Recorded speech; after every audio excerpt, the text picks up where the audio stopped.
নমস্কার বন্ধুরা, সুপ্রভাত সবাইকে। আশা করি সবাই ভালো আছেন। জীবনের রং চ্যানেলের আরেকটি নতুন ভিডিওতে আপনাদের স্বাগত জানাই। অনেকগুলো দিন নতুন ভিডিও আমি আপনাদেরকে দেখাতে পারিনি, পারিবারিক কিছু খারাপ পরিস্থিতির জন্য।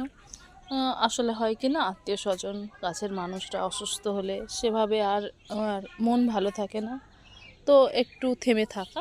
আবার জীবন চলমান, জীবনের গতিতে আবার চলতে থাকে। চলুন আজকে আপনাদেরকে দেখাই ফুল বাগানটা আরও একবার এখন কতটা বড় হয়ে গেছে গাঁদা গাছগুলো।